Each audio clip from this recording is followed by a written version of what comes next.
You think 1970s Southern dinners were all Sunday meat and threes? Think again. Most nights, families gathered around one-dish meals that went straight from the stove or oven to the table. These were the dependable dinners mamas cooked on busy weeknights, using familiar ingredients and well-worn pans. Let's dig into 25 forgotten one-dish Southern dinners from the 1970s that once fed whole families and have quietly disappeared. Chicken spaghetti. If you walked into a 1970s kitchen and saw a big casserole dish cooling on the counter, chicken spaghetti was always a good guess. This one lived in family recipe boxes, school fundraiser cookbooks, and handwritten cards with a few stains in the corner. The base was simple: cooked spaghetti, shredded chicken, and a sauce that usually started with canned soup because that's what most home kitchens had time for on a weeknight. Rotel tomatoes brought the little kick that made it feel special, even if it was just Tuesday. In plenty of houses, the cheese choice was whatever melted smooth and didn't fight back, and it got stirred in until the whole thing turned creamy and sturdy. It baked up in a big dish, served in square scoops, and it had that unmistakable look of hint of red sauce threaded through noodles. It also traveled well, which is why it showed up at new baby drop-offs and somebody's sick dinners. These days, you still hear about it, but it's not the default meal it used to be. In the 1970s, this wasn't a trend, it was just dinner. King Ranch chicken. King Ranch chicken is one of those dishes that feels like it came from a place and time, even if every family swore they made it the real way. In the 1970s, it was the kind of casserole you could assemble fast, bake hard, and feed a table that had extra chairs pulled in. The building blocks were common pantry staples: cooked chicken, tortillas, a creamy sauce often built on canned soup, and enough cheese to make the top turn golden and irresistible. Folks layered it like a kitchen lasagna, tortillas softening underneath while the edges crisped up around the corners of the dish. It was confident food. It tasted like the era when the kitchen radio was on, the counters were busy, and dinner didn't need a speech. You'd see it served with a simple side, if anything, because this was already the whole point: protein, starch, heat, and comfort in one pan. It's known today, sure, but it's not showing up in regular weeknight rotation the way it did back then. In the 1970s, it was a dependable crowd pleaser that didn't ask for fancy ingredients or extra time. Red beans and rice. Red beans and rice wasn't just a dish, it was a rhythm. In plenty of Southern kitchens, especially closer to Louisiana influence, it was the kind of meal that could carry a whole evening without needing anything beside it. The beans simmered long enough to turn creamy on their own, thickened by time and patience instead of anything complicated. Sausage or ham might show up if it was on hand, and the seasoning came from what the cook already knew by heart.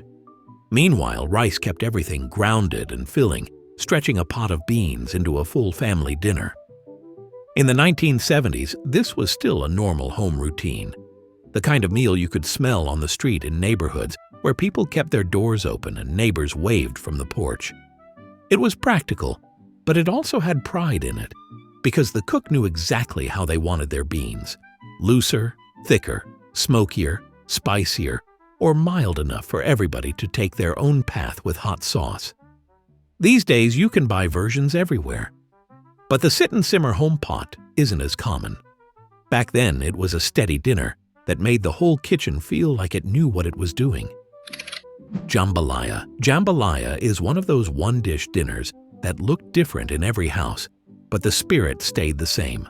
One pot, big flavor, feed everybody. In the 1970s, a lot of cooks didn't measure it the way a cookbook insisted.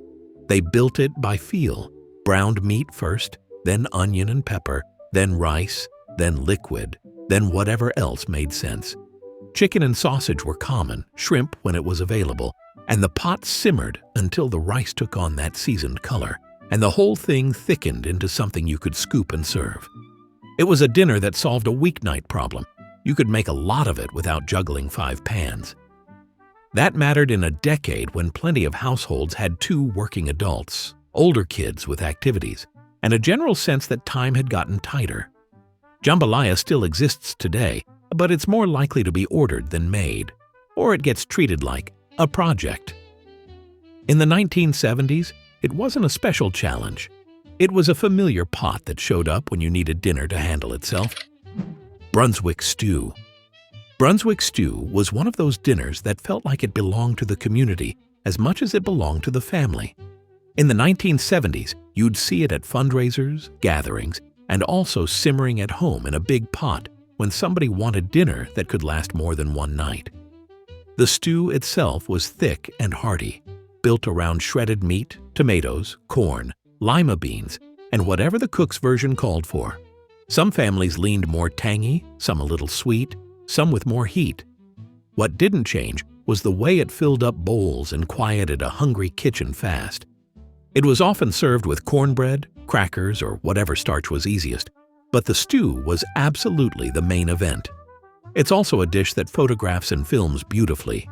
Steam off the pot, a ladle, chunky texture, big bowls. Today, people still talk about Brunswick stew like it's a festival food, but that's exactly what's changed. In the 1970s, it wasn't reserved for events. It was a real dinner, a real pot on the stove, and a real way to feed people without making 3 separate meals: chicken and rice bake. Chicken and rice bakes were a quiet backbone of 1970s weeknight cooking. This was the kind of dinner that didn't announce itself, but everybody knew it when they saw it come out of the oven. The formula was simple and dependable: chicken pieces nestled into rice, liquid poured over the top, and the whole thing baked until the rice absorbed everything and turned tender. In many homes, the rice picked up flavor from the chicken as it cooked, turning into something richer than it started. This dish worked because it handled itself. Once it went into the oven, the cook could step away and trust that dinner was on its way. It also scaled easily, which mattered in families where kids brought friends home or schedules changed at the last minute. You'd often see it served straight from the baking dish, steam rising, with the chicken pieces browned just enough on top to signal it was ready.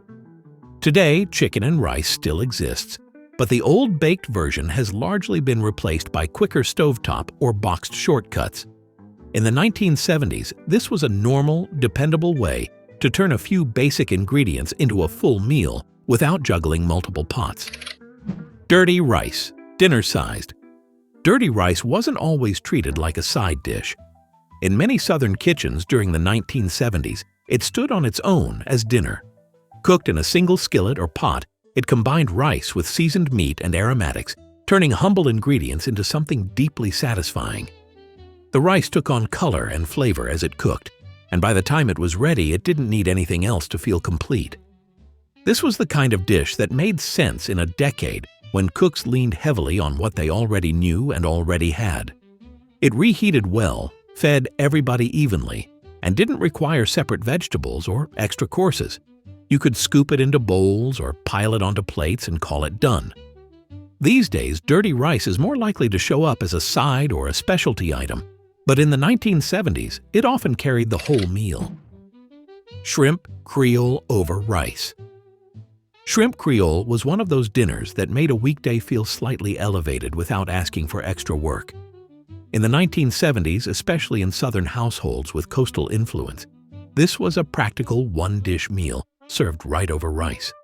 The shrimp simmered briefly in a tomato-based sauce, seasoned the way the cook preferred, poured hot over rice that soaked everything up. What made it a one-dish dinner wasn't just the rice underneath. It was the fact that nothing else was necessary. The sauce carried the meal, and the rice stretched it just enough to feed everyone. It also came together fast, which mattered on nights when the day had already run long. Today, shrimp dishes often feel like restaurant food or weekend cooking, but back then, Shrimp Creole lived squarely in the home kitchen. It was familiar, flexible, and part of the regular dinner rotation, not something reserved for special occasions. Smothered pork chops with rice and gravy. Smothered pork chops were a staple in 1970s Southern kitchens, especially when dinner needed to feel substantial without being complicated. The chops cooked slowly until tender, surrounded by onions and gravy that turned the whole pan into the meal. Served over rice or alongside it on the same plate, this was a true one-dish supper once everything came together. This was the kind of dinner that made use of time rather than ingredients. The longer it cooked, the better it got, and the gravy tied everything together so nothing felt separate. Plates came back to the table with rice soaked through and pork that didn't need a knife. Today, smothered dishes exist, but they're less common as everyday meals. In the 1970s, this was practical cooking that fit the pace of the household, especially on nights when everybody needed something warm and reliable at the end of the day. Tuna noodle casserole. Tuna noodle casserole was more than a lunch leftover or a small side. In the 1970s, it regularly showed up as the entire dinner. Baked in a single dish, it combined noodles, tuna, and a creamy base that held everything together. Once it came out of the oven, it was portioned into squares and served hot, often with nothing more than a simple salad, if anything at all.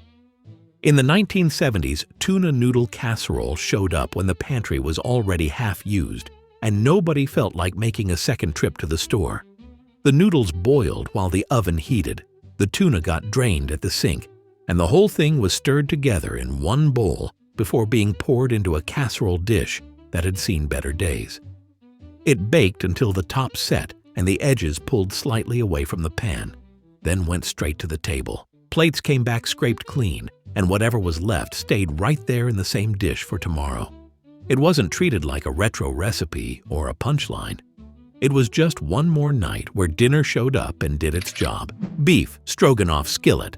I can still see that old cast-iron skillet on the stove with ground beef browning against the sides, the onions softening until they were nearly clear, and the steam rising in lazy curls while Mom stirred in that glossy canned mushroom soup with a splash of Worcestershire. She'd tilt the pan toward me so I could scrape a taste with the back of a spoon, and I'd watch the fat beads roll back into the center before she added those wide egg noodles right on top, pushing them down with the edge of the spoon so they could soak up all that rich, savory sauce. I remember pulling the skillet off the burner, its handle warm under my hand, walking to the table and hearing the metal slide against the formica as she set it down. The smell so homey and familiar. We'd all grab forks, and the first bites were soft and comforting. Noodles coated in that creamy sauce with little bursts of beef, and someone always mumbled something about needing salt even before the salt shaker made its way around. Creamed chicken and biscuits. There was a quiet rhythm to creamed chicken and biscuits that always made the kitchen feel like it was hushing itself in anticipation. The white gravy bubbling thick with tender chicken chunks, the canned biscuits nestled snugly on top, edges barely peeking out, and that moment when she slid it into the oven and the heat would bloom warm across the room. I would find myself hovering nearby, watching through the oven window as the biscuits puffed and browned, steam curling from the casserole dish when she pulled it out, and the whole table felt like it exhaled when she set the plates down. I remember tearing into the biscuits first, pulling them apart so the soft insides caught every drop of gravy, that creamy warmth coating the roof of my mouth, and how my sibling and I would tip our heads toward each other, exchanging that little smile that said this dish was worth every minute it took to bake. Goulosh, American style. American-style goulash meant a big pot on the stove that started with ground beef sizzling in oil until it browned and bubbled in its own juices, onions softening right alongside until they were sweet and translucent. Then came the elbows, tossing and turning in the red tomato sauce that we seasoned with just a pinch of sugar, and all those familiar spices, impatiently watched by me and my sister, standing on our tiptoes to catch a glimpse. The kitchen would fill with that hearty tomato smell that felt like a hug. And when she tilted the pot toward us for a taste, steam would fog the glasses on the counter, and I'd pull my chair a little closer to the heat. At the table, the noodles were glossy with sauce, sweet and a little tangy against the salty beef, and there was always a moment when someone said, "Save room for seconds," even before everyone had finished their first plate. Sloppy Joe Casserole. Sloppy Joe Casserole was unlike the sandwich version. It was ground beef simmered in that sweet tomato vinegar sauce, poured over cubes of buttered bread, and baked until the sauce soaked into every crevice. I remember standing next to Mom as she pressed the bread down, poking it gently to make sure it would absorb the juice, and then the whole pan slipping into the oven with a soft thud. Later, when she pulled it out and lifted the foil, steam curled up like smoke from an old campfire, and we'd dig in eagerly, tearing into the edges where the sauce had soaked deepest. The first spoonful was always rich and sticky, the tang of tomato balanced with the buttery bread beneath, and someone would inevitably pass the napkins because we always ended up at the table with saucy corners on our cheeks and grins that spilled into quiet laughter. Tater Tot Hotdish. Tater Tot Hotdish was unmistakable because of that long oval pan that came out of the oven with little potato cylinders, browned at the tips and nestled on a bed of seasoned ground, pork and peas hidden underneath. I remember the sound that sharp knife made when Dad cut perfect squares while the edges crackled and hissed from the heat, and how we all waited for the first serving because those crisp golden tots promised a satisfying crunch before giving way to that soft, savory center. The smell, sweet pork and brown potato with a hint of onion, used to spread all the way down the hall, tugging us from whatever we were doing. Sitting down, you'd feel the warmth radiate up through your knees, and it never failed. That first bite was the best, with a mix of tater tot, meat, and a pop of green peas tucked in, like little surprises. Ham and Macaroni Bake. Ham and Macaroni Bake was Mom's way of turning leftover holiday ham into a weeknight staple. Diced bits of salty pink meat mixed with macaroni swimming in a cheddar sauce that stretched into long threads with every forkful. I can picture her scooping out that hearty blend into the baking dish, cheese already bubbling at the edges before it even hit the oven. And the smell that came out later, sharp, creamy, and so deeply comforting, made you want to sit before anyone else could get a plate.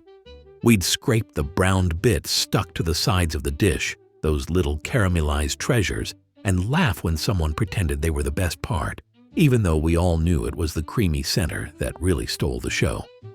Dinner ended with full plates and quiet contentment, and the leftovers always tasted even better the next day. Salisbury steak with onion gravy. Salisbury steak nights were always announced by the sound of those oval beef patties sizzling in the pan, the onions softening until they were sweet and golden, and the rich brown gravy thickening against the sides. I remember the way Mom would flip the patties just right so they browned evenly, then add that glossy sauce that seemed to cling lovingly to every ridge. Mashed potatoes went on first, wide and fluffy, and then the steak with its generous ladle of gravy right on top, steam spiraling up like little memory tendrils. We'd cut into it with knives that scraped against the plates, the gravy soaking into the potatoes and filling each forkful with warmth, and someone would always say, "Pass the pepper," even though it was somehow perfect as it was. TunaMac Bake with cracker topping. TunaMac Bake was that elbow macaroni folded with tuna chunks and creamy sauce, then crowned with crushed cracker topping that browned to a golden crisp in the oven.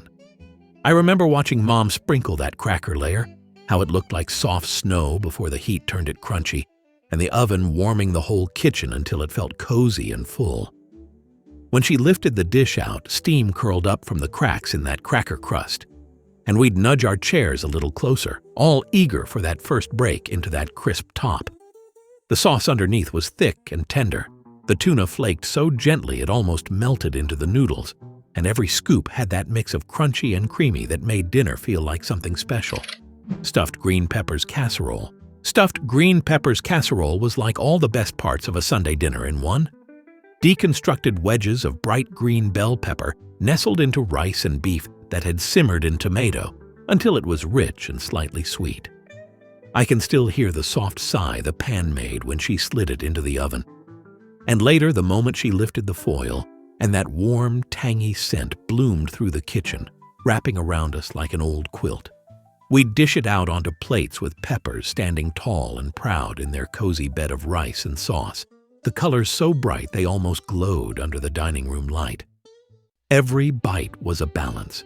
Crisp pepper giving way to soft rice, savory beef weaving through that familiar tomato warmth. And by the time the plates were empty, there was a kind of quiet contentment that lingered, like a kitchen still whispering after everyone had left the table. Kielbasa and Cabbage Skillet Dinner. Kielbasa and Cabbage Skillet dinners started with the sizzle of coin-shaped smoked sausage hitting the hot pan, fat spitting in quick, happy pops, and big wedges of cabbage slipping in beside rings of sweet onion. That first moment, when the aroma turned rich and smoky, used to draw me to the stove before the table was set, just to watch the colors shift as everything caramelized and glistened. We'd laugh as someone reached for a piece of sausage straight from the skillet, still hot and begging to be tasted, and the whole meal unfolded right there, skillet to table, no pretense, just warmth and satisfying comfort. The cabbage, browned at the edges, was soft enough to fold over rice or mashed potatoes, and that smoky kielbasa cut through the sweetness with every bite, leaving dinner wrapped in a kind of quiet, easy pleasure that stayed with us long after the last plate was cleared. Beef and barley skillet. Beef and barley skillet dinner was a pot that breathed deep, slow comfort into the kitchen. Chewy barley that soaked up rich beef broth, diced carrots and celery softening until they kissed the beef with sweetness and that deep, homey aroma that spread without effort. I remember lifting that heavy skillet from the burner, the warmth humming through the handle into my hand, and the steam rising in lazy waves that seemed to settle over the table like a welcome blanket. We'd all lean in as Mom spooned generous portions onto plates, the barley plump and comforting, the beef tender enough to almost melt, and the broth-rich scent still clinging to the air. It was the kind of dinner that invited quiet conversation, gentle and unhurried, the sound of spoons easing through the thick, hearty mixture until every last bit was savored. Chicken Divan Bake. Chicken Divan Bake was unmistakable. Chicken and broccoli bathed in creamy sauce, crumbs toasted brown on top like tiny golden sentinels. And that moment when Mom pulled it from the oven, the top crackling quietly, signaled that we could all finally sit down. I remember scooping those squares out with a large spoon, the broccoli sturdy yet tender, the sauce lingering in every corner, and the crumbs giving just enough crunch before melting into the warmth. The plates felt heavy with comfort, and there was always a pause as we took that first bite, the richness settling in and making the room feel snug and content. Someone would usually comment on how the cheese had browned at the edges, and by the time the last forkful disappeared, there was that soft hum of satisfaction. A meal that felt timeless, like a memory you could return to whenever you wanted.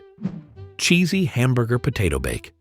Cheesy Hamburger Potato Bake was a layered affair of thin-sliced potatoes, seasoned ground beef, and generous waterfalls of melting cheese that sank into every crevice. I can see Dad tucking the sides of the foil down tight before it went into the oven, that satisfying crinkle of aluminum promising something warm and fulfilling, and the scent that came out later, rich with beef and creamy cheese, felt like a silent call to the table. When we finally lifted the foil, steam curled up like morning fog, and the edges where the cheese had bubbled and browned were always the first claimed. Every forkful was a mix of velvety potato giving way to savory beef and molten cheese, and the room felt slow and easy, the kind of dinner where conversation settled into soft rhythms as plates emptied one by one. Spaghetti pie. Spaghetti pie was that quirky favorite. Cold spaghetti pressed into a pie plate like a cozy nest, meat sauce tucked inside, cheese sprinkled on top like snow before it went into the oven. I remember the way it held its shape when Mom lifted it out, rims bubbling with sauce that glinted under the kitchen light, and how we'd lean over the plates, forks ready, eyes bright with that familiar anticipation. The first slice came out with a gentle thud as the cheese melted long threads between pie and plate, and the sauce-rich center gave way to that firm spaghetti crust that warmed your fingers as you twirled each bite. The colors were always vivid, red and golden, and every mouthful was rich and steady, like a quiet affirmation that simple meals could feel special without trying. Chicken a la king over biscuits. Chicken a la king over biscuits meant warm chunks of chicken in glossy sauce studded with pimentos and peas, and the soft, flaky biscuits splitting in your hands as you piled warm sauce over them. I remember the sound the biscuits made, that gentle rip, and the way the sauce pooled in the crevices, rich and indulgent without being fussy, beckoning you to dive right in. Forkfuls were warm and comforting, peas adding a little sweet pop against the creamy sauce, and by the time we were a few bites in, the quiet of dinner felt easy and relaxed, like a slow exhale at the end of the day. Someone always reached for the napkins before anyone asked, and the air was thick with that cozy glow that only happens when a meal feels like pure, uncomplicated home. Pepper steak and rice skillet. Pepper steak and rice skillet was one of those dishes that looked like a rainbow on the plate. Strips of beef nestled with sweet peppers and onions in a dark, glossy pan sauce, all spooned straight over hot, fluffy rice. I can still recall how the colors gleamed under the kitchen light, the reds and greens against that deep brown sauce making the whole dish feel rich, even though it was so straightforward. Dad would lift the skillet, and the fragrance of seared beef and sautéed peppers would drift out like an invitation, and by the time everyone had a plate, there was a hush of contentment around the table. Every mouthful was that tender beef, with sweet pepper and onion whispering through it, and we'd sit a little slower, savoring the warmth and that gentle satisfaction that only easy, familiar dinners bring. Some of these dishes disappeared quietly, folded into changing times and newer tastes. Others slipped away when hands that once stirred and served them were no longer at the stove. But for those of us who remember, these meals live on, in old stained recipe cards, in the sound of a fork scraping the last bit from a casserole dish, in the hush that falls when dinner is warm and ready and the day is finally slowing down. Maybe you haven't had some of these in years. Maybe you never will again. But if you closed your eyes while listening and you could smell the onions sautéing or hear the oven door creak open, then you were back there, just for a moment. And sometimes a moment is enough.